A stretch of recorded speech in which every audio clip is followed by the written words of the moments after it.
नमस्कार दोस्तों, आज के YouTube सत्र में आप सभी का स्वागत है। आज के YouTube सत्र में हमारी कोशिश ये होगी कि बजट 2025 के जो अलग-अलग पक्ष हैं, उनकी विस्तृत रूप में चर्चा की जाए। जैसे आप सभी जानते हैं, बजट से ठीक पहले इकोनॉमिक सर्वे संसद में प्रस्तुत किया जाता है। तो ये जो हमारा सत्र है, वो बजट से संबंधित है। इसके बाद हमारे जो सत्र होंगे, वो आर्थिक सर्वेक्षण यानी इकोनॉमिक सर्वे के साथ में संबंधित होंगे। और दोनों ही डॉक्यूमेंट अगर हम देखें तो प्रारंभिक परीक्षा और मुख्य परीक्षा के लिए बहुत ही महत्वपूर्ण माने जाते हैं। तो यहाँ पर प्रारंभिक परीक्षा के लिए भी और मुख्य परीक्षा के लिए भी महत्वपूर्ण बिंदु आपको मिलेंगे अगर हम बजट की बात करें। जहाँ तक आर्थिक सर्वेक्षण की बात करें तो वहाँ से सीधे कभी कभी कुछ टॉपिक उठाकर मुख्य परीक्षा में पूछे गए, जैसे प्रारंभिक परीक्षा में भी कुछ टॉपिक वहाँ से पूछे जा सकते हैं। तो जब भी हम तैयारी की बात करते हैं सिविल सेवा की, कोशिश ये रहनी चाहिए कि प्रारंभिक परीक्षा और मुख्य परीक्षा को सम्मिलित रूप में ही तैयार करना चाहिए। ऐसा नहीं कि ये प्रीलिम्स की तैयारी की है और ये मेंस का अलग कर रहे हैं, क्योंकि दोनों एक तरह से आप देखें तो एक दूसरे का कॉम्प्लीमेंट करती हैं। तो आज के सत्र को आगे बढ़ाते हैं। तो अगर हम बजट की एक तरह से बात करते हैं तो बहुत ही आश्चर्यजनक बात है कि हमारे संविधान में बजट शब्द के बारे में कहीं पर भी कोई भी एक तरह से वर्णन नहीं दिया गया, यानी बजट शब्द एक तरह से हमारे संविधान में नहीं है। अगर हम यहाँ पर अनुच्छेद 112 की प्रमुख रूप से बात करें तो इसके माध्यम से बजट एक तरह से प्रस्तुत किया जाता है। और होता यह है कि संसद में सरकार की तरफ से आप देखें, यानी वित्त मंत्री जी की तरफ से वार्षिक वित्तीय रिपोर्ट प्रस्तुत की जाती है, जिसको हम बजट का नाम देते हैं। तो बजट शब्द हमारे संविधान में नहीं दिया गया या ध्यान रखें। तो जब हम बजट की बात करते हैं तो बजट के साथ साथ क्या प्रमुख दस्तावेज हैं, डॉक्यूमेंट हैं जो साथ साथ प्रस्तुत किए जाते हैं, क्योंकि इसके संदर्भ में भी एक प्रश्न आप देखें तो प्रारंभिक परीक्षा में ऑलरेडी पूछा जा चुका है। जो हम बजट की बात करते हैं तो बजट में सबसे पहला जो प्रमुख यहाँ पर जो डॉक्यूमेंट रहता है वो अगर हम देखें तो वित्त विधेयक के संदर्भ में रहते हैं, यानी फाइनेंस बिल, जहाँ पर देखा यह जाता है कि सरकार की तरफ से अलग अलग प्रकार के जो टैक्स हैं वो टैक्स कौन कौन से लगाए जा रहे हैं, यानी किन टैक्स के माध्यम से सरकार की तरफ से जो आमदनी है वो जनरेट करने का प्रयास किया जा रहा है। या टैक्स यानी अगर हम प्रत्यक्ष अप्रत्यक्ष दोनों ही करों की बात करते हैं, उनके संदर्भ में क्या परिवर्तन किए गए हैं वो वित्त विधेयक में रहता है। जहां तक अगर हम बात करते हैं विनियोग विधेयक की, तो विनियोग विधेयक इसको हम अप्रोप्रिएशन बिल भी कहते हैं। तो विनियोग विधेयक का मतलब ये रहता है कि सरकार की तरफ से जो भी अर्निंग है वो तो वित्त विधेयक में दी जा रही है। जब हम बात करते हैं व्यय की सरकार की तरफ से जो भी एक्सपेंडिचर किया जा रहा है वो प्रमुख रूप से विनियोग विधेयक के माध्यम से प्रस्तुत किया जाता है। उसके बाद अगर हम देखें तो भारत में एफआरबीएम जो कानून है, यानी अगर हम बात करते हैं physical responsibility and budget management act, FRBM कानून के माध्यम से सरकार का प्रयास ये था कि भारत में जो भी एक तरह से घाटे की स्थितियां हैं उसको एक लक्ष्य के अनुसार नियंत्रित किया जाए। देखिए, इस बात से तो आप सभी एग्री करते हैं कि अगर कोई टारगेट लेकर आप काम करते हैं तो शायद काम करना ज़्यादा आसान होता है, यानी लक्ष्यहीन होकर काम हम नहीं कर पाते ज़्यादा अच्छे से, और वो सिविल सेवा की तैयारी में भी लागू है। यहाँ पर एफआरबीएम कानून के माध्यम से सरकार ने यही एक तरह से प्रयास किया कि घाटे को नियंत्रित करने के लिए उसमें कुछ टारगेट दिए गए। और उसी कड़ी में आप देखें कि सरकार ने यह भी निश्चित किया कि बजट में प्रमुख रूप से ये 3 अलग अलग जो डॉक्यूमेंट है वो प्रस्तुत किए जाएंगे। यानी अगर हम यहाँ पर देखें तो पहला प्रमुख रूप से हो जाता है मैक्रो इकोनॉमिक फ्रेमवर्क स्टेटमेंट, दूसरा मध्यम अवधि राजकोषीय नीति स्टेटमेंट, और तीसरा राजकोषीय नीति रणनीति स्टेटमेंट। यानी यहाँ पर अर्थव्यवस्था के अलग अलग जो पक्ष हैं उनके बारे में यहाँ पर सरकार की तरफ से 3 डॉक्यूमेंट प्रस्तुत किए जाते हैं। 2 वित्त विधेयक, विनियोग विधेयक, यानी पहला वित्त विधेयक, उसके बाद विनियोग विधेयक, और ये एफआरबीएम यानी राजकोषीय उत्तरदायित्व और बजट प्रबंधन जो अधिनियम है, एफआरबीएम एक्ट है, उसके अंतर्गत ये 3 डॉक्यूमेंट प्रस्तुत किए जाते हैं। लास्ट में अगर हम देखें तो यहाँ पर आउटपुट आउटकम जो फ्रेमवर्क बजट है वो भी प्रस्तुत किया जाता है। यानी सरकार की तरफ से बजट में जो भी काम किया जा रहा है तो आउटपुट किस रूप में है, साथ साथ जो बजट में सरकार ने नीतियां लागू करी थी, जैसे अगर पिछले बजट की बात करें तो उसमें आउटकम क्या है, क्या उसमें निष्कर्ष निकल गया है, क्या उसके परिणाम रहे, कितना खर्च हुआ, कितना खर्च नहीं हो पाया, तो वो सारा अगर आप देखें तो आउटपुट और आउटकम जो रिपोर्ट होती है, यानी आउटपुट आउटकम जो फ्रेमवर्क है उसमें सरकार के द्वारा संसद में प्रस्तुत किया जाता है। तो ये बहुत महत्वपूर्ण है कि कौन कौन से अलग अलग जो डॉक्यूमेंट हैं वो प्रस्तुत किए जाते हैं बजट में, उनको एक तरह से आप यहाँ पर। तो आगे हम बजट की चर्चा को आगे बढ़ाते हैं। और सबसे पहला यहाँ पर अगर हम बजट के संदर्भ में देखें तो पहली बार आप देखें, जैसे ये शब्द आपने कई बार सुना होगा कि विकसित भारत के संदर्भ में बात की जाती है। सरकार कहती है कि हम एक विकसित भारत को आगे बनाना चाहते हैं, और उसके लिए सरकार की तरफ से प्रमुख रूप से कहा गया है कि हम 2047 तक ये जो टारगेट है उसको पूरा करेंगे। तो विकसित भारत है क्या? ऐसे कौन से आप कह सकते हैं टारगेट है जिनको हम 2047 तक पूरा करेंगे, या ऐसी कौन सी विशेषताएं हैं देश की अर्थव्यवस्था में जो 2047 तक हो पाएंगी। अगर उनको हम पूरा कर पाएंगे तो हम कह देंगे कि देश एक विकसित भारत के रूप में है। तो पहली बार आप देखें, और ये काफी महत्वपूर्ण हो जाता है प्रीलिम्स के लिए, सरकार की तरफ से यहाँ पर यानी वित्त मंत्री जी की तरफ से स्पष्ट रूप से बताया गया है कि ये 5-6 बिंदु है जो एक तरह से विकसित भारत को कहीं ना कहीं सिग्निफाई करेंगे या विकसित भारत को एक तरह से दर्शाएंगे। तो पहला ये कि गरीबी से मुक्ति, यानी जो पॉवर्टी है उसका टोटल इरेडिकेशन करना। दूसरा, सब प्रतिशत अच्छे स्तर की स्कूली शिक्षा, यानी कोशिश ये की जा रही है कि जो स्कूल एजुकेशन है वो 100% लोगों तक यानी बच्चों तक उपलब्ध कराई जाए। ये आंकड़ा आप देखें 90% के ऊपर की स्थितियों में है, तो इसे 100% लाने का प्रयास है। यहाँ पर आप ध्यान रखिए अच्छे स्तर की बात की जा रही है, यानी केवल प्रारंभिक शिक्षा ही नहीं, अगर हम बात करें तो जैसे हम क्लास 10 तक या 11-12 तो हायर जो लेवल का पार्ट है वहां पर भी सरकार के द्वारा प्रयास किया जाएगा। और अच्छे स्तर का मतलब यह है कि क्वालिटी एजुकेशन दी जाए। ऐसा ना हो कि खाना पूर्ति के लिए केवल पढ़ने लिखने की स्थितियां सामान्य तौर पर लोगों तक उपलब्ध हो, तो उसको एक अच्छी स्कूली स्तर तक ले जाना ये 2047 तक का लक्ष्य रहेगा, यानी विकसित भारत का ये कदम होगा। इसी के साथ साथ यहाँ पर यह कहा गया है कि स्वास्थ्य सुविधाओं के संदर्भ में अगर हम देखें तो गरीबी का एक यहाँ पर सरकार की तरफ से प्रयास होगा, साथ साथ स्कूली शिक्षा का।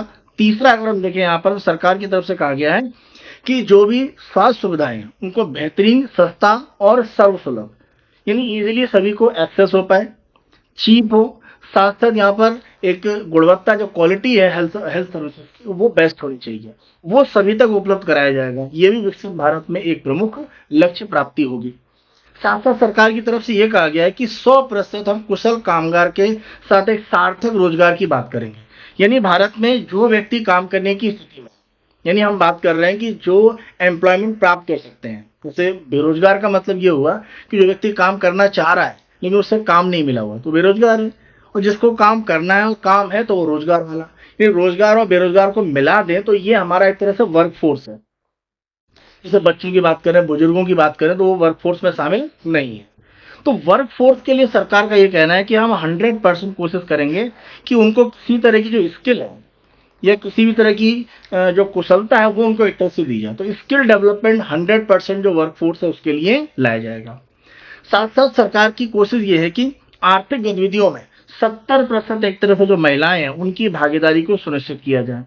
अभी ये आंकड़ा आप देखें तो मुश्किल से 20% के आसपास है, यानी अगर हम 100 महिलाओं की बात करें तो भारत की आर्थिक गतिविधियों में जो पार्टिसिपेशन है वो हार्डली 20% के आसपास है, जबकि देश की जनसंख्या का आधा भाग उनके द्वारा बनाया जाता है।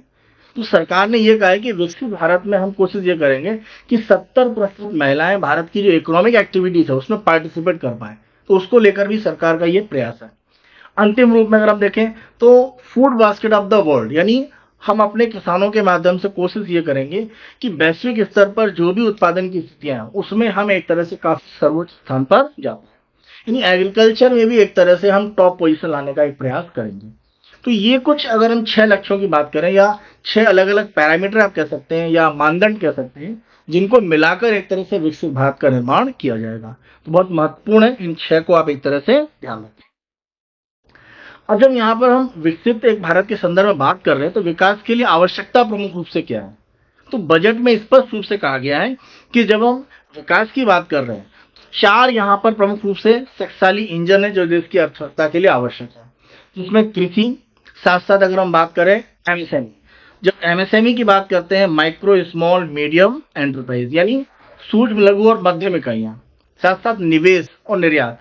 तो अब यहाँ पर एक तरह से ध्यान रखिए कि कृषि, एमएसएमई, निवेश और निर्यात इनको प्रमुख रूप से सरकार ने कहा है कि ये देश की इकोनॉमी के ग्रोथ के इंजन होंगे और इन पर प्रमुख रूप से सरकार फोकस भी करेगी।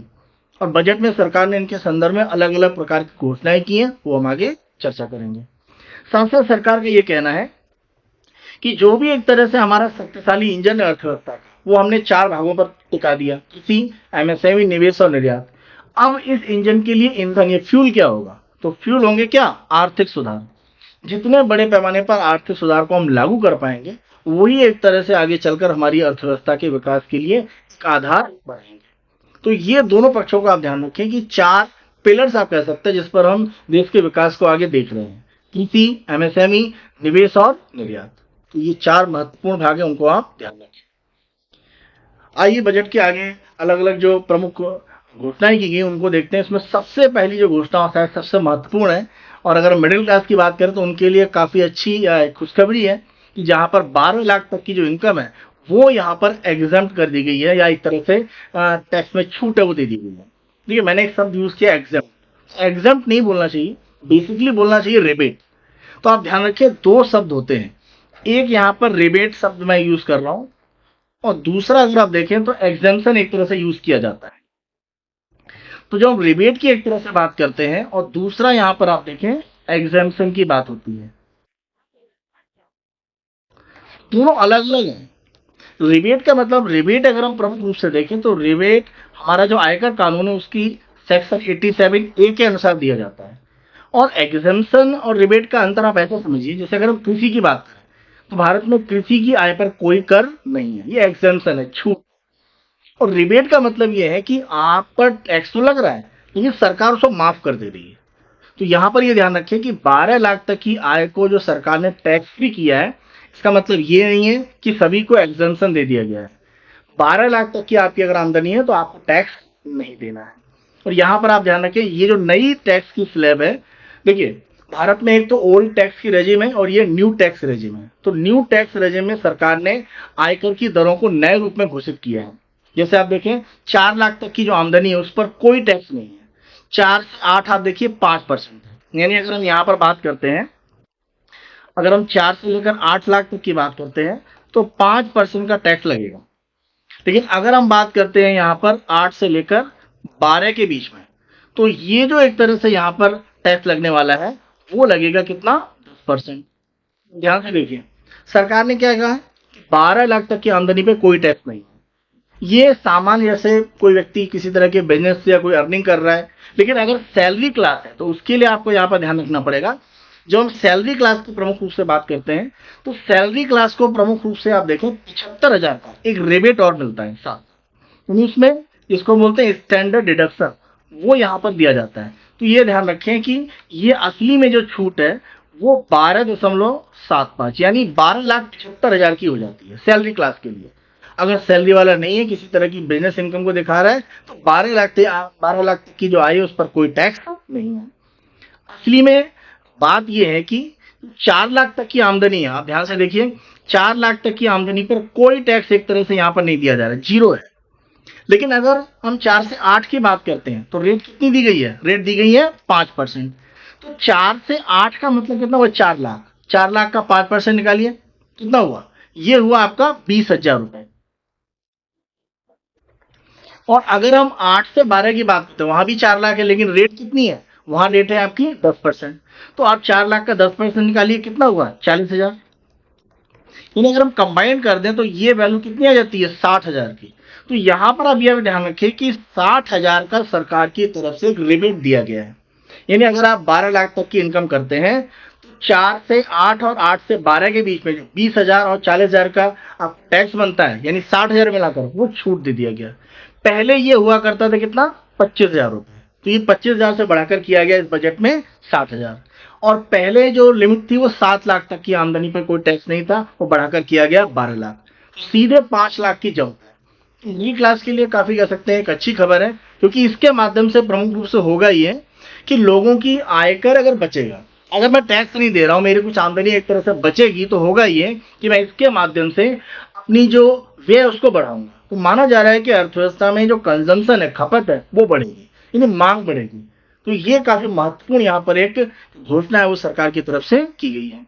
तो रिबेट और एग्जाम्पशन का अंतर एक तरह से आप अच्छे से यहाँ पर ध्यान रखिए। तो रिबेट दी गई है, किसी तरह का एग्जाम्पशन यहाँ पर नहीं दिया गया है। यानी 4 से 8 या 8 से 12 वाली इनकम है वो टैक्स जरूर है, लेकिन आपको सरकार ने रिबेट उस पर दे दिया है। तो सभी के लिए नहीं है। जैसे ही 12 लाख से ऊपर, 12,50,000 हुआ, 12,60,000 हुआ, आपको टैक्स देना पड़ेगा।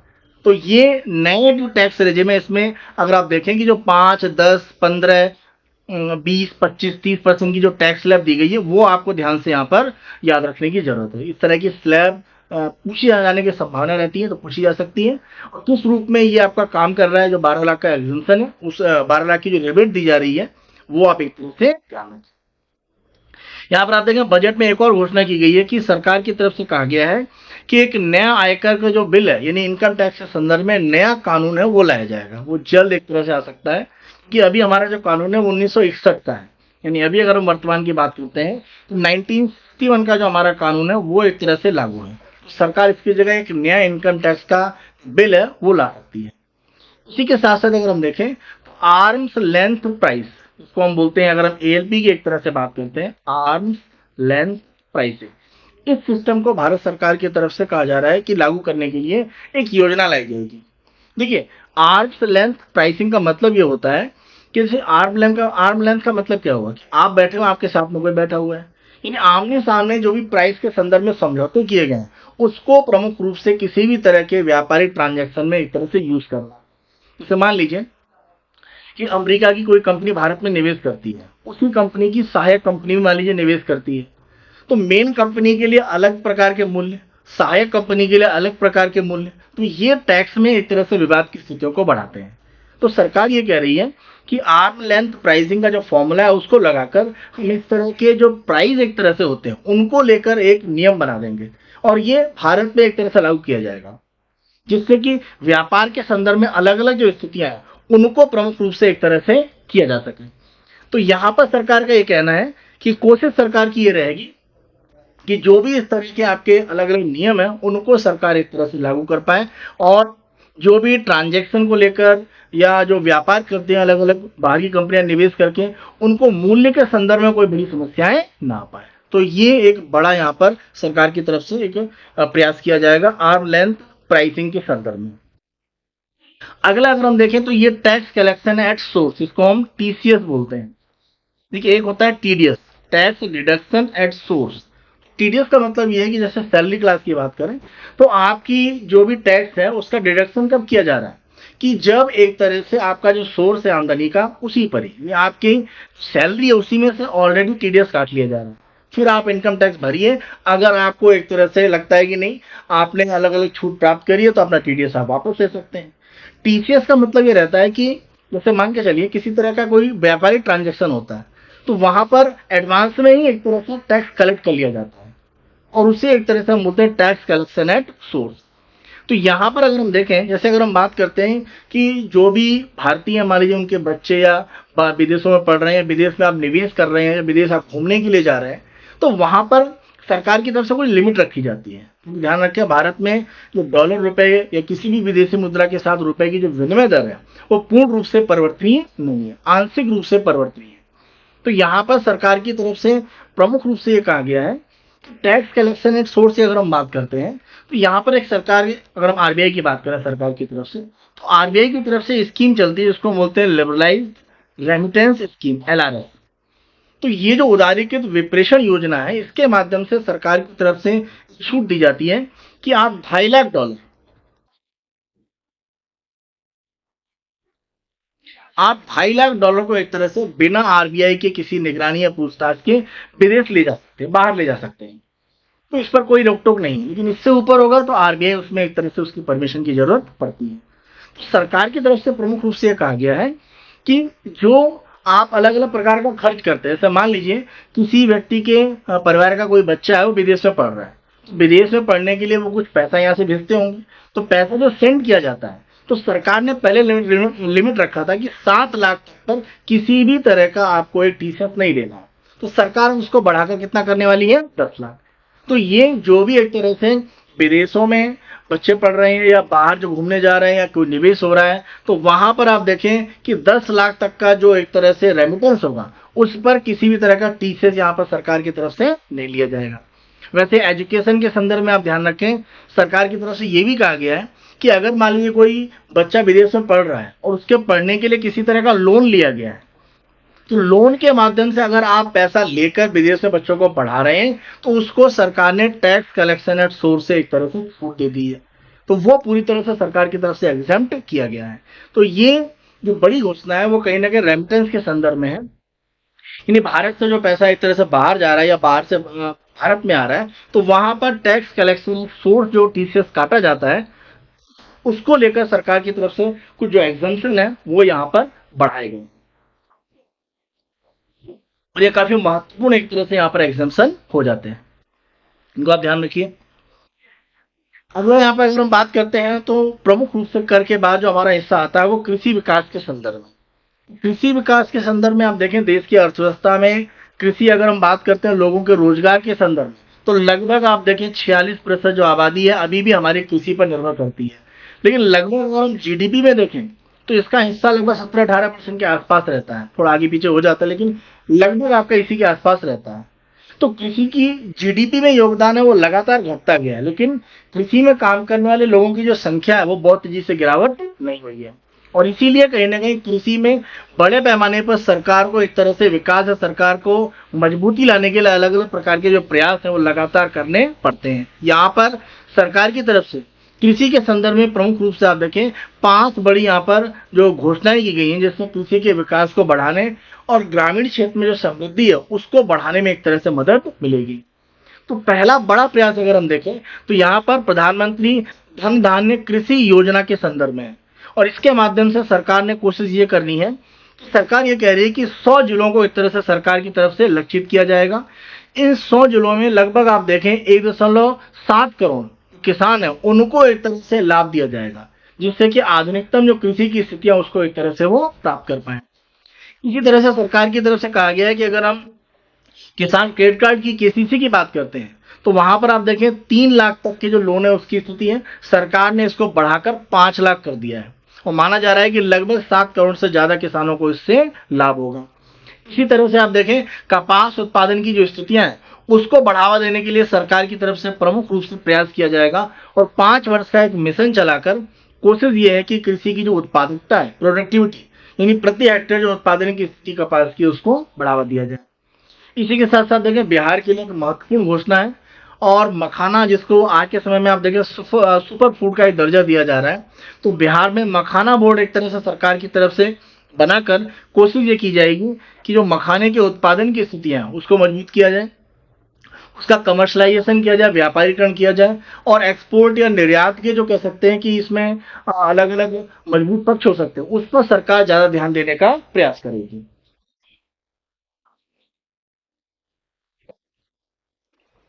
तो सरकार की कोशिश ये भी है कि मखाने के आधार पर जो एक तरह से व्यापारिक स्थितियां हैं उसको बिल्कुल आधुनिक रूप में आगे बढ़ाया जाए। इसी के साथ साथ अंतिम रूप में आप देखें कि अगर हम बात करते हैं अलग अलग प्रकार के जो हाई यील्डिंग यानी उच्च पैदावार वाले जो बीज हैं उनकी स्थितियों को बढ़ाने के लिए सरकार की तरफ से घोषणा की गई है कि राष्ट्रीय उच्च पैदावार बीज मिशन सरकार की तरफ से प्रारंभ किया जाएगा। ठीक है, महत्वपूर्ण रूप में अगर आप देखें, जैसे अगर हम तिलहन की बात करते हैं या दलहन की बात करते हैं, दालों के संदर्भ में आप देखें कि भारत दुनिया में सबसे बड़ा उत्पादक है, सबसे बड़ा उपभोक्ता है, सबसे बड़ा आयातक है। तो ये सरकार की तरफ से प्रयास किया जा रहा है कि जो भी एक तरह से दाल के उत्पादन की स्थितियां हैं उसको और बेहतर किया जाए। उसी तरह से आप देखें तिलहन में यानी बड़े पैमाने पर खाद्य तेल का हम आयात करते हैं, तो वहां पर किस तरह से उत्पादकता को बढ़ाया जाए। तो दोनों के लिए जो बीज है वहां पर गुणवत्ता बढ़ाने के लिए सरकार की तरफ से ये राष्ट्रीय उच्च पैदावार बीज मिशन प्रारंभ किया जाएगा। तो ये 5 महत्वपूर्ण घोषणाएं हैं जो कृषि क्षेत्र में विकास की जो स्थितियां उसको बेहतर रूप में आगे बढ़ाएंगी।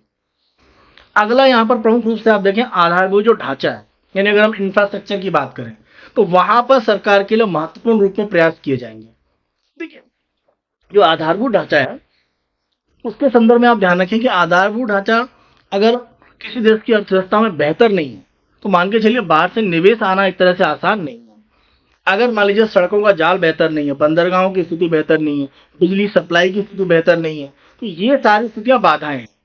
तो सरकार जो इंफ्रास्ट्रक्चर आधारभूत ढांचा उसको मजबूत करना चाहती है और इसके लिए सरकार की तरफ से प्रमुख रूप से कहा गया है कि राज्यों को यहाँ पर एक तरह से सरकार की तरफ से मदद दी जाएगी और सरकार ने कहा है कि हम 50 साल के लिए बिना ब्याज का एक जो ऋण है वो राज्यों को उपलब्ध कराएंगे और इसके लिए सरकार की तरफ से आप देखें 1.5 लाख करोड़ का जो फंड है वो रखा गया है। तो सरकार ये कह रही है कि अलग अलग राज्यों को जैसी उनकी आवश्यकता होगी इससे 1.5 लाख करोड़ में से ऋण दिए जाएंगे और वो 50 साल में उनको वापस करना है। तो देखिए काफी लॉन्ग टर्म का लोन है और उस पर ब्याज भी नहीं है, तो आसानी से, जैसे मान लीजिए किसी राज्य ने 1000 करोड़ का लोन लिया और अपने यहाँ मान लीजिए सड़क विकास या मेट्रो विकास पर काम किया, तो लॉन्ग टर्म में अर्थव्यवस्था को वहां पर राज्य में लाभ देगा क्योंकि आपको 50 साल में पैसा वापस करना है, तो राज्य के ऊपर इसको लेकर कोई अतिरिक्त भार नहीं होगा। और ये देखें, ये कोविड के बाद यानी 2020 के बाद ही सरकार द्वारा प्रमुख रूप से योजना चलाई गई, तो अभी भी सरकार ने इसको महत्वपूर्ण रूप में आगे बढ़ाने की घोषणा की है। इसी के साथ साथ अगर हम यहाँ पर बात करते हैं कि जो हमारा परिसंपत्ति मुद्रीकरण है, सरकार की कोशिश ये है कि अलग अलग प्रकार के जो भी एक तरह से एसेट उनको मोनेटाइज किया जाए। जैसे मान लीजिए कि जो भी एक तरह से रेलवे के पास जमीन खाली है, तो उस जमीन को अगर मान लीजिए किसी को लीज पर दिया जाता है, वहां पर मान लीजिए सोलर पैनल लगाए जा रहे हैं, तो आप वहां पर सौर ऊर्जा उत्पादन भी कर रहे हैं, साथ साथ लीज के कारण रेलवे को कुछ आमदनी भी हो रही है। तो यहाँ पर अगर हम बात करें जो परिसंपत्ति मुद्रीकरण योजना है 2025-30, वो सरकार के द्वारा घोषणा की गई है। और यहाँ पर देखें 2021 में ये सबसे पहले लाया गया था। अब सरकार की तरफ से 2025 से 30 के लिए जो घोषणा की गई है, उसमें सरकार का कहना है कि 10 लाख करोड़ रुपए की जो पूंजी है, वो एक तरह से सरकार कोशिश करेगी कि इस नई योजना से प्राप्त करें और अलग अलग योजनाओं में लगाया जाए। सॉरी, आप ध्यान रखें कि जब हम यहाँ पर परिसंपत्ति मुद्रीकरण की बात करते हैं, तो एक और शब्द यूज किया जाता है विनिवेश। इसको हम बोलते हैं डिसइन्वेस्टमेंट। तो ध्यान रखिए, विनिवेश की अगर हम बात करते हैं तो डिसइन्वेस्टमेंट और एक तरह से यहाँ पर जो एसेट का मोनेटाइजेशन है, दोनों में थोड़ा अंतर है। एसेट मोनेटाइजेशन में हम क्या कर रहे हैं, हम केवल जो भी सरकारी एसेट्स हमको लीज पर दे रहे हैं, उनका मैनेजमेंट सरकार के पास ही रहेगा। जबकि डिसइन्वेस्टमेंट विनिवेश में आप देखें कि हम उसका जो मैनेजमेंट या प्रबंधन है वो निजी क्षेत्र को बेच देते हैं। दोनों में अंतर है। तो सरकार यहाँ पर एसेट मोनेटाइजेशन की एक तरह से बात कर रही है। तो सरकार का कहना है कि 25 से 30 के बीच में लगभग 10 लाख करोड़ रुपए प्राप्त किए जाएंगे और इसे अलग अलग प्रकार के जो आधारभूत ढांचा की योजनाएं, इंफ्रास्ट्रक्चर की योजनाएं, उनमें प्रमुख रूप से निवेश इससे किया जाएगा। यहाँ पर अगर हम देखें तो भारत सरकार की तरफ से जो नागरिक उड्डयन, यानी अगर हम बात करते हैं सिविल एविएशन, उसमें एक महत्वपूर्ण जो परिवर्तन है वो किया गया था उड़ान योजना के माध्यम से, यानी उड़े देश का आम नागरिक। इस योजना को सरकार की तरफ से कहा गया है कि रीजनल आधार पर, यानी क्षेत्रीय स्तर पर जो संपर्क है वो अगर हम वायुमार्ग के माध्यम से देखें तो वो मजबूत हुआ है। तो सरकार का कहना है कि 1.5 करोड़ जो मिडिल क्लास है वो अब एक तरह से आप देखें वायु परिवहन का उपयोग कर रहा है। सरकार का यह कहना है कि आने वाले समय में, यहाँ पर आप ध्यान रखें, 88 नए जो हवाई अड्डे हैं वो उड़ान योजना से जोड़े जाएंगे और 619 अलग अलग जो वायु मार्ग हैं उनको प्रारंभ किया जाएगा उड़ान योजना के अंतर्गत। तो मानकर चलिए कि जो रीजनल कनेक्टिविटी की बात है, उड़े देश का आम नागरिक यानी उड़ान योजना, उसको और सरकार के द्वारा एनहेंस किया जाएगा आने वाले समय में। सरकार की तरफ से यह भी प्रमुख रूप से कहा गया है कि उड़ान योजना की जो पिछले अगर हम सफलता की बात करें तो उसी लिए सरकार की तरफ से आने वाले 10 वर्ष वहां पर सरकार ये चाह रही है कि लगभग 4 करोड़ नए यात्री हैं वो इसमें एक तरह से शामिल किए जाएं। और यहाँ पर सरकार ने ये भी घोषणा करी है कि जो हिली एरियाज हैं या जो एक तरह से एस्पिरेशनल डिस्ट्रिक्ट है या नॉर्थ ईस्ट के हमारा जो रीजन है, वहां पर प्रमुख रूप से हेलीपैड या जो छोटे हवाई अड्डे हैं उनके माध्यम से उड़ान योजना को विस्तारित किया जाए। तो जो इलाके एक तरह से आप देखें कि आसानी से रेलवे या सड़क मार्ग से संपर्क में नहीं आ सकते हैं, वहां तक हमारी जो पहुंच है वो वायुमार्ग के माध्यम से हो सकती है।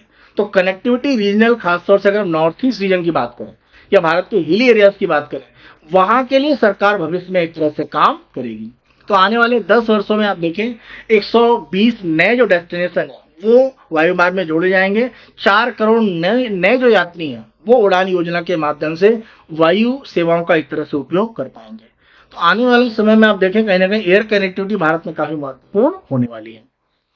इसी के साथ साथ आप देखें जो टूरिज्म है, जो पर्यटन क्षेत्र है, देखिए भारत इतनी विविधता वाला देश है, पर्यटन को लेकर हमारे यहाँ बहुत सारी संभावनाएं हैं, लेकिन अभी भी अगर हम देखें बहुत सारे छोटे जैसे वियतनाम जैसे देश है, थाईलैंड जैसे देश है, उनकी तुलना में हमारे यहाँ कम एक तरह से पर्यटक विदेशों से आते हैं। तो सरकार ने कहा है कि 50 जो हमारे टूरिस्ट डेस्टिनेशन है, हम राज्यों के साथ में मिलकर एक चैलेंज मोड पर कोशिश करेंगे कि उनको डेवलप किया जाए और वहां पर टूरिज्म को एक तरह से एनहेंस किया जाए। तो ध्यान रखिए 50 इस तरह के टूरिस्ट डेस्टिनेशन को सरकार आगे डेवलप करेगी। तो टूरिज्म का जो पोटेंशियल है वो, चाहे हम बात करें एक तरह से एम्प्लॉयमेंट जनरेट करने के लिए या फॉरेन जो अर्निंग है उसके संदर्भ में बात करें, दोनों काफी महत्वपूर्ण है और इसीलिए सरकार ने ये 50 डेस्टिनेशन को यहाँ पर।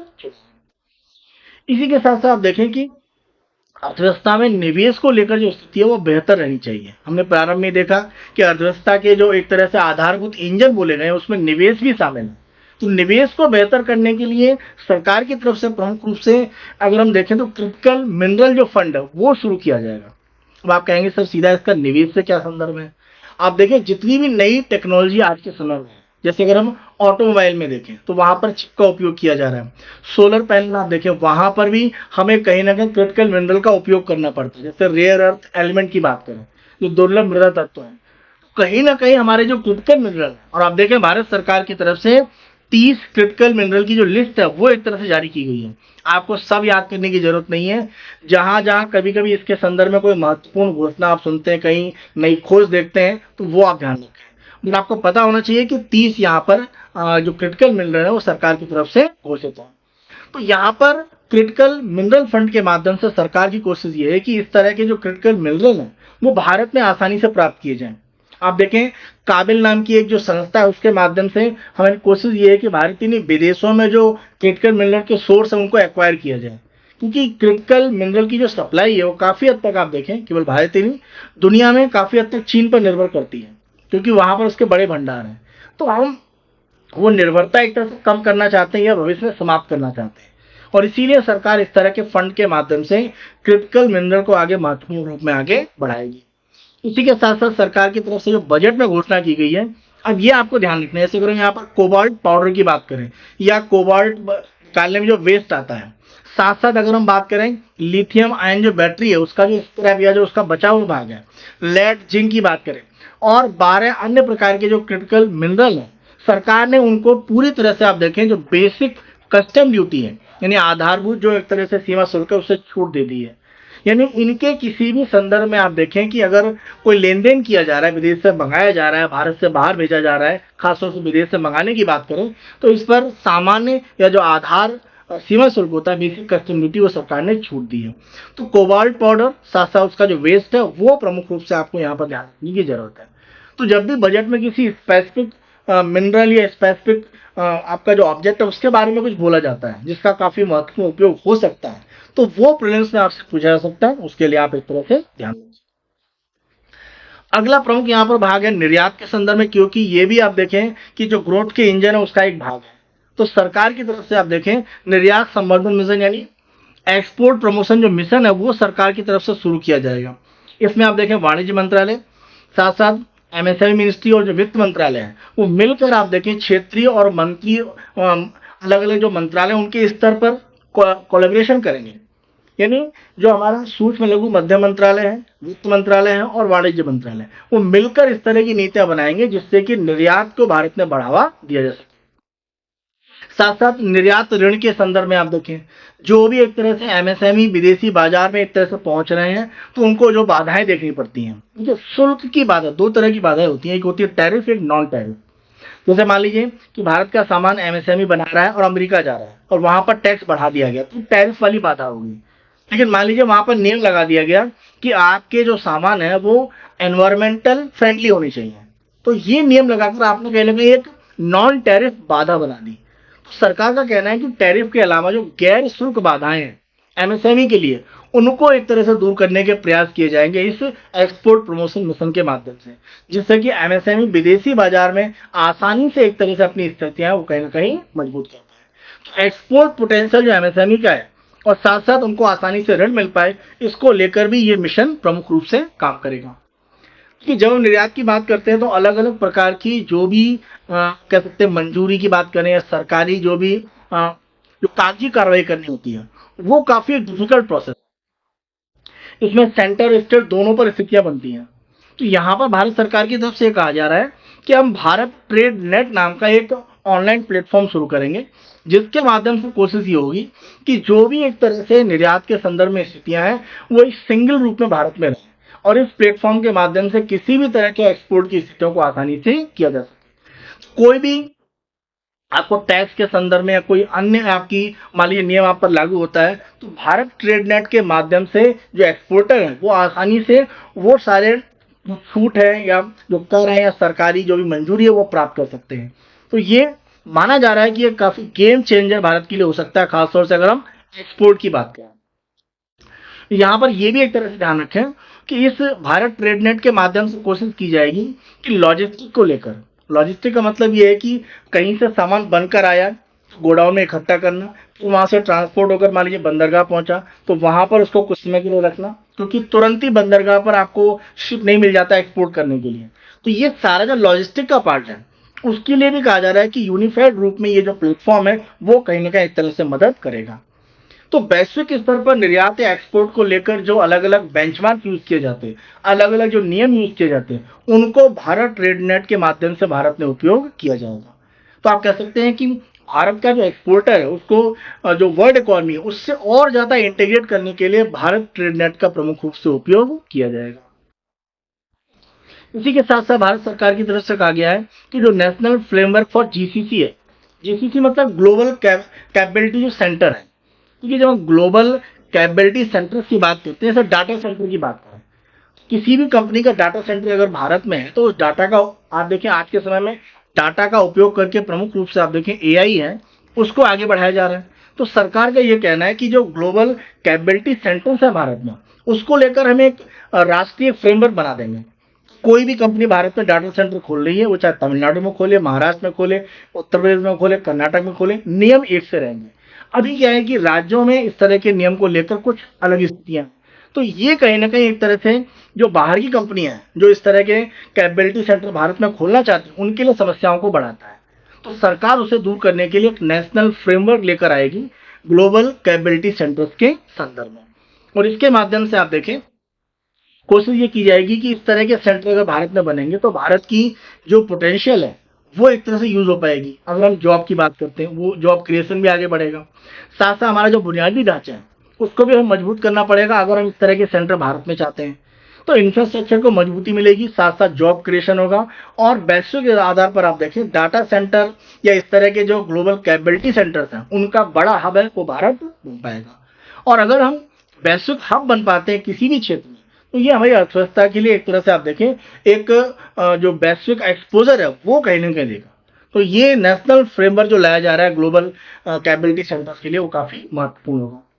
एक और हमारी अर्थव्यवस्था की ग्रोथ इंजन के लिए पिलर है वो है एमएसएमई। अब एमएसएमई की जब हम बात करते हैं तो सबसे पहले देखें कि एमएसएमई का महत्व तो क्या है, क्योंकि एमएसएमई पर सरकार इतना क्यों फोकस करती है। अलग से एमएसएमई का एक मंत्रालय बना हुआ है। तो फोकस इसलिए है कि आप देखिए देश की अर्थव्यवस्था में अगर हम एमएसएमई की संख्या की बात करें लगभग 507 करोड़ के आसपास है, और ये एमएसएमई हम बात कर रहे हैं जो एक तरह से सरकार में रजिस्टर्ड है। अगर आप अनरजिस्टर्ड को जोड़ दीजिए तो ये आंकड़ा 10 करोड़ के ऊपर पहुंच जाएगा। और यहाँ पर यह ध्यान रखें कि सरकार की तरफ से 1 करोड़ जो पंजीकृत एमएसएमई है उसमें आप देखें 7.5 करोड़ लोग एक तरह से रोजगार प्राप्त कर रहे हैं। तो सरकार ने एमएसएमई की जो संख्या 507 करोड़ एक तरह से मानी हुई है। देखिए बहुत सारे ऐसे हैं जो बहुत छोटे स्तर पर काम कर रहे हैं जिनकी गणना एक तरह से डायरेक्टली नहीं हो रही है, वो इसमें शामिल नहीं है। तो 507 करोड़ जो सरकार को मालूम है जिनकी एक तरह से रजिस्ट्रेशन है और कुछ के नहीं है, वो आंकड़ा सरकार के पास है। ये संख्या इससे काफी ज्यादा है। इस तरह के अनुसंधानों में इस तरह के आंकड़े अलग से निकल के आए हैं। तो एमएसएमई सरकार मानती है कि 507 करोड़ के आसपास है, जिसमें लगभग 1 करोड़ पंजीकृत रजिस्टर्ड सरकार के साथ में। इसमें 7.5 करोड़ लोग एक तरह से रोजगार प्राप्त कर रहे हैं। ये रजिस्टर्ड की अगर हम बात कर रहे हैं, उसके अलावा संख्या देखें तो वो कहीं ना कहीं अपने आप ही बढ़ जाती है। सरकार कह रही है कि अगर हम विनिर्माण की बात करते हैं, मैन्युफैक्चरिंग की, तो लगभग आप देखें मैन्युफैक्चरिंग का जो 36% है वो आता है एमएसएमई से। निर्यात का आप देखें 45% है वो जो उत्तरदायी है किससे, एमएसएमई से। यानी भारत का लगभग आप देखें 45% एक्सपोर्ट है वो कहां से आ रहा है, एमएसएमई से। तो 7.5 करोड़ लोग रजिस्टर्ड रूप में एमएसएमई में जॉब कर रहे हैं, 45% एक्सपोर्ट के लिए कंट्रीब्यूट कर रहा है, 36% मैन्युफैक्चरिंग करता है। तो देश की अर्थव्यवस्था के ग्रोथ इंजन को आगे बढ़ाने के लिए काफी महत्वपूर्ण हो जाता है। तो एमएसएमई का महत्व तो आपको हमेशा पता रहना चाहिए, और इसीलिए सरकार की तरफ से आप देखें कि एमएसएमई की जो परिभाषा है उसमें कुछ परिवर्तन किया गया है। देखिए एमएसएमई की परिभाषा में जो परिवर्तन किया गया उसको अगर आप देखें तो 2 तरह के मानदंड लिए जाते हैं, निवेश और टर्नओवर के संदर्भ में। तो यहां पर आप देखें सरकार की तरफ से जो इन्वेस्टमेंट है उसमें अगर आप देखें निवेश में आप देखें 2.5 गुने की एक तरह से वृद्धि की गई है, और जब हम एक तरह से बात करते हैं टर्नओवर की तो वहां पर 2 गुने की वृद्धि की गई है। ये आंकड़ा आपको ध्यान रखना है। यानी अगर हम माइक्रो इंडस्ट्री की बात करें तो वर्तमान में उसके निवेश की जो लिमिट है वो एक तरह से आपकी 1 करोड़ है, उसे बढ़ाकर सरकार ने कर दिया है 2.5 करोड़। टर्नओवर आप देखिए कितना था, 5 करोड़, सरकार ने बढ़ाकर कर दिया है 10 करोड़। तो यहाँ पर आप ध्यान रखिए कि जो 1 करोड़ की लिमिट है वो बढ़कर हो गई है 2.5 करोड़, और 5 करोड़ की लिमिट हो गई है बढ़कर 10 करोड़। पुरानी और नई दोनों आपको ध्यान रखनी है, क्योंकि पूछी जा सकती है। इसी के साथ अगर हम स्मॉल इंडस्ट्रीज की बात करते हैं, तो स्मॉल इंडस्ट्रीज में आप देखें कि जो निवेश की सीमा 10 करोड़ थी, 2.5 गुना बढ़ाकर सरकार ने कितना कर दिया, 25 करोड़। जबकि टर्नओवर आप देखें कि जो 50 करोड़ था उसको 2 गुना करके 100 करोड़ कर दिया गया। और मीडियम एंटरप्राइज, मध्यम उद्योगों की बात करें तो जो निवेश की सीमा 50 थी उसको आप देखें कि 2.5 गुना बढ़ाकर 125 करोड़ रुपए। टर्नओवर आप देखें 2 गुना कर दिया गया है, 250 करोड़ से यहाँ पर आप देखें कि जो लिमिट है वो बढ़ाकर कर दी गई है 500 करोड़। तो आप कहेंगे सरकार टर्नओवर और इन्वेस्टमेंट की जो लिमिट है उसे बढ़ा रही है, तो उससे फायदा क्या होगा? उससे फायदा ये होगा कि अभी जैसे मान के चलिए, जैसे लिमिट 1 करोड़, तो कोई कंपनी ऐसी एमएसएमई जिसका टर्नओवर 1.5 करोड़ है, अब वो तो एमएसएमई की परिभाषा में माइक्रो में आ ही नहीं रहा है, क्योंकि उसकी निवेश कितना है, 1.5 करोड़। तो सरकार ने जब 2.5 करोड़ कर दिया, तो 1.5 करोड़ जिसमें निवेश हुआ है वो उद्योग माइक्रो कैटेगरी में आ गया। तो माना जा रहा है कि एमएसएमई कैटेगरी में बड़ी संख्या में नए उद्योग शामिल होंगे, जिसके आधार पर एमएसएमई क्षेत्र का जो विस्तार है वो हम और बड़े पैमाने पर कर पाएंगे। तो लिमिट को बढ़ाकर एक तरह से आप देखें एमएसएमई की परिभाषा को विस्तारित किया गया है, और इस आधार पर आप देखें एमएसएमई की जो लोन की स्थितियां वो बेहतर हो पाएंगी। जैसे अगर हम बैंकिंग सेक्टर में देखें, जो प्रायोरिटी सेक्टर लैंडिंग होती है, जिसमें बैंकों को अपने 40% आप देखें कि जो ऋण का हिस्सा है वो प्रमुख रूप से प्राथमिकता क्षेत्र में देना पड़ता है, तो एमएसएमई में भी एक तरह से ऋण वहां से जाते हैं। तो बहुत सारे बैंक एमएसएमई को ऋण देकर भी प्राथमिकता क्षेत्र का 40% का अपना जो टारगेट है वो एक तरह से पूरा करने का कहीं ना कहीं प्रयास करते हैं। तो ये लिमिट बढ़ने से आप देखें बैंकिंग क्षेत्र से एमएसएमई को लोन की जो स्थितियां वो कहीं ना कहीं एक तरह से बेहतर हो पाएंगी। इसी के साथ साथ आप देखें कि जो क्रेडिट कार्ड का उद्यम पोर्टल, यानी उद्यम पोर्टल के माध्यम से आप देखें जो माइक्रो इंडस्ट्रीज है उनके लिए कहा गया है कि अगर वो पंजीकृत है तो उनके लिए 5 लाख का जो क्रेडिट कार्ड की लिमिट थी उसको बढ़ाकर कितना कर दिया गया है, 10 लाख। 5 लाख से ये बढ़ाकर कर दिया गया है 10 लाख। तो माइक्रो इंडस्ट्रीज के लिए आप देखें क्रेडिट कार्ड के माध्यम से उद्यम पोर्टल पर रजिस्ट्रेशन के माध्यम से उन्हें लोन दिए जाते थे, तो वो लिमिट 5 से बढ़ाकर कर दी गई है 10 लाख। तो ये माइक्रो इंडस्ट्रीज को एक तरह से जो निवेश की स्थितियां या कह सकते हैं जो पूंजी की स्थितियां उसमें बेहतर स्थिति में ले जाएगी। और आप ध्यान रखें एमएसएमई को हमेशा ये एक बड़ी समस्या रही है कि उनके पास जो पूंजी है वो आसानी से नहीं आ पाती है, तो उसको लेकर कहीं ना कहीं प्रयास बढ़ाया गया है। एक और अगर हम यहाँ पर क्षेत्र की बात करते हैं उद्योग के संदर्भ में, खासतौर से अगर हम स्टार्टअप की बात करते हैं, तो सरकार ने स्टार्टअप के लिए प्रमुख रूप से ये कर रखा है कि कोई भी स्टार्टअप है, जैसे आज के दिन में रजिस्ट्रेशन उसका हुआ स्टार्टअप इंडिया योजना में, और आप देखें ये योजना आप देखें डीपीआईआईटी यानी department for promotion of industries and internal trade, तो ये जो एक तरह से आपका विभाग है इसके माध्यम से जो स्टार्टअप रजिस्टर्ड होते हैं स्टार्टअप इंडिया योजना में, सरकार उनको अलग अलग टैक्स में छूट देती है। तो सरकार ये कहती है कि 10 साल में से आप कोई भी 3 साल एक तरह से लगातार पूरी के पूरे टैक्स में छूट ले सकते हैं। प्रॉफिट से हमें मतलब नहीं, हम आपको पूरे 3 साल का एग्जम्पशन दे देंगे। तो यहाँ पर आप देखें कि पिछले साल सरकार ने कब तक के स्टार्टअप इस योजना का लाभ ले सकते हैं वो लिमिट बढ़ाई थी 31 मार्च 2025। अब सरकार ने इसको बढ़ाकर 31 मार्च 2000 एक तरह से कर दिया है, कब तक, 30 तक, यानी 1 अप्रैल 2030 आप कहिए जब नया वित्तीय वर्ष शुरू होगा। तो सरकार ने 5 साल आगे बढ़ा दिया है। इसका मतलब यह है कि 2026 में, 27 में, 28 में, 29 में या 1 अप्रैल 2030 के पहले अगर कोई स्टार्टअप इंडिया योजना में रजिस्टर्ड होता है तो आने वाले 10 वर्षों में से 3 वर्षों के लिए उसको एक तरह से आयकर में या अलग जो भी टैक्स लग रहा होता है उसमें उसको एक तरह से छूट मिलेगी। तो सरकार का यहाँ पर यह कहना है कि हमने 5 साल की जो लिमिट बढ़ाई है इससे आने वाले 5 साल में जो स्टार्टअप आएंगे वो भी स्टार्टअप इंडिया योजना में जब रजिस्टर्ड होंगे तो उनको टैक्स में जो 3 साल की छूट दी जाती है उसका वो लाभ प्राप्त कर पाएंगे।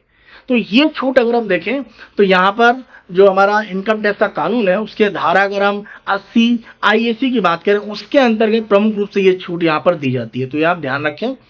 यहाँ पर आप ध्यान रखें कि जो स्टार्टअप है वो डीपीआईआईटी की तरफ से मान्यता प्राप्त होना चाहिए। साथ साथ आप देखें किसी भी वित्तीय वर्ष में उसका जो टर्नओवर है वो 100 करोड़ रुपए से ज्यादा यहाँ पर नहीं होना चाहिए, और ये 10 साल की जो लिमिट है वो एक तरह से आप देखें यहाँ पर है। तो स्टार्टअप को और लाभ देने के लिए सरकार की तरफ से ये प्रमुख रूप से एक 5 साल का जो एक्सटेंशन है वो स्टार्टअप्स को काफी एक तरह से मदद करेगा। एक और महत्वपूर्ण घोषणा अगर हम देखें तो बीमा क्षेत्र में की गई है, जहां पर 100% प्रत्यक्ष विदेशी निवेश की अनुमति दी गई है। आप देखें शुरुआत में 26, फिर 49, फिर 74 करके अब इसे 100% किया गया है। तो भारत का जो बीमा क्षेत्र है उसमें और निवेश, खासतौर से विदेशी निवेश को आकर्षित करने के लिए ये लिमिट लाई गई है।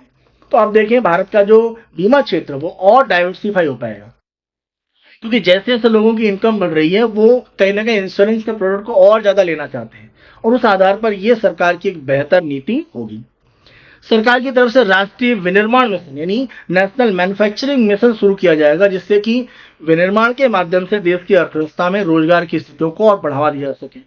आप ध्यान रखें, दुनिया की अर्थव्यवस्थाओं का नियम ये होता है कि कृषि की अर्थव्यवस्था से हम मैन्युफैक्चरिंग विनिर्माण पे आते हैं, फिर हम जाते हैं सेवा क्षेत्र में। भारत कृषि से सीधे सेवा क्षेत्र में चला गया, विनिर्माण या मैन्युफैक्चरिंग पर हमने बहुत काम नहीं किया। अगर हम बात करते हैं जब सरकार की तरफ से अलग अलग जो प्रयास किए गए उसमें अगर हम देखें तो यहाँ पर जैसे हम वोकल फॉर लोकल की एक तरह से बात करते हैं, तो वो भी कहीं ना कहीं इसी का एक तरह से आधार है।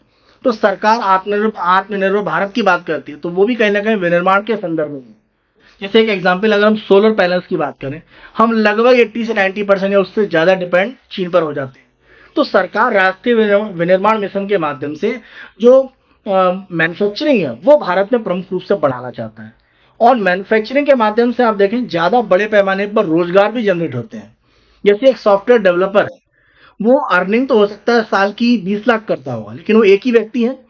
लेकिन अगर हम बात करें कोई मजदूर जो काम करने वाला किसी फैक्ट्री में, तो 12 लाख की आमदनी तो उसकी नहीं है, लेकिन 4-4 लाख की आमदनी 12 यानी 3 व्यक्ति वहां काम कर सकते हैं। तो आप ये समझिए कि सेवा क्षेत्र में वैल्यू ज्यादा जनरेट होती है लेकिन रोजगार कम है। मैन्युफैक्चरिंग विनिर्माण में आप देखें वैल्यू जनरेट होती है थोड़ी, सेवा क्षेत्र से कम होगी, लेकिन संख्या में रोजगार ज्यादा मिलेगा। तो विनिर्माण लेबर इंटेंसिव सेक्टर यानी श्रम गहन एक तरह से क्षेत्र जहां पर ज्यादा लोगों को रोजगार मिल सकता है। और चीन ने देखिए मैन्युफैक्चरिंग को आगे बढ़ाया, और आप देखिए आज की उसकी जो स्थिति है भारत से अलग ही है। तो इसीलिए राष्ट्रीय विनिर्माण मिशन के माध्यम से कोशिश ये है भारत की कि हम कहीं ना कहीं मैन्युफैक्चरिंग को बेहतर कर पाए। अगला भाग हम देखें तो सोशल यहाँ पर वेलफेयर के संदर्भ में जेंडर बेस्टिंग की अगर हम बात करें तो 2025-26 के लिए जो जेंडर बजट है यानी बच्चियों और महिलाओं के लिए जो बजट में जो प्रावधान है वो सरकार की तरफ से आप देखें 409 लाख करोड़ रुपए का आवंटन एक तरह से किया गया है। और आप देखें कि अगर हम वित्तीय वर्ष 24-25 की तुलना में एक तरह से देखें तो लगभग इसमें आप देखें 37.25% की वृद्धि है। यानी ये पिछले वित्तीय वर्ष में आप देखें कितना था 327 लाख करोड़, और ये अब जम करके कितना हो गया है, ये हो गया 449 लाख करोड़ रुपए। कितनी वृद्धि हुई है कि कमी हुई है, इस तरह के पॉइंट आपको ध्यान रहने चाहिए जेंडर बेस्टिंग के संदर्भ में। ये कुछ पॉइंट बनाकर प्रीलिम्स में क्वेश्चन पूछे जा सकते हैं, और मेंस में भी आप देखें जब हम जेंडर बजटिंग की बात करते हैं, सोशल वेलफेयर की बात करते हैं, वहां ये पॉइंट आप यूज कर सकते हैं। तो सरकार ने 2024-25 में आप देखें कि जो भी जेंडर बजट कुल बजट का हिस्सा था वो आप देखें कितना था 6.8%, लेकिन 25-26 में आप देखें ये बढ़कर कितना हो गया 8.86। कुल बजट का हिस्सा जेंडर बजट में 6.8 से बढ़कर हो गया 8.86। और ओवरऑल भी आप देखें 24-25 से 25-26 में 37% से ज्यादा के बजट आवंटन को बढ़ाया गया है जेंडर में। तो कहीं ना कहीं महिलाओं और बच्चियों को एक तरह से यहाँ पर फोकस में रखा गया है। इसी तरीके से आप देखें कि जो एक तरह से अफोर्डेबल हाउसिंग होती है, तो बहुत सारे ऐसे हाउसिंग योजनाएं हैं जहां पर फंड की कमी से आप देखें कि काम पूरा नहीं हो पाया है, और उसीलिए आप देखें कोविड के समय में सरकार ने एक फंड शुरू किया था जिसका नाम है स्वमिम फंड यानी special window for affordable and mid income housing SWAMIH। इस फंड के माध्यम से सरकार की तरफ से कोशिश किया है कि 2025 में सरकार ये कह रही है कि 40,000 अन्य जो एक तरह से आवास हैं उनको फंड दिए जाएंगे। यानी आप देखें कि 50,000 इस तरह के जो आवास हैं वो इस योजना से फंड प्राप्त करके कहीं ना कहीं लोगों तक पहुंचाए गए हैं, यानी मकान उनको दिए गए हैं। आने वाले समय में सरकार कह रही है कि और 40,000 इसमें एक तरह से शामिल किए जाएंगे। तो सरकार ये कह रही है कि ये जो आपका स्वामिम जो फंड है उसके माध्यम से 40,000 और मकान एक तरह से जो नहीं पूरे हो पाए हैं उनको पूरा करके लोगों को देंगे।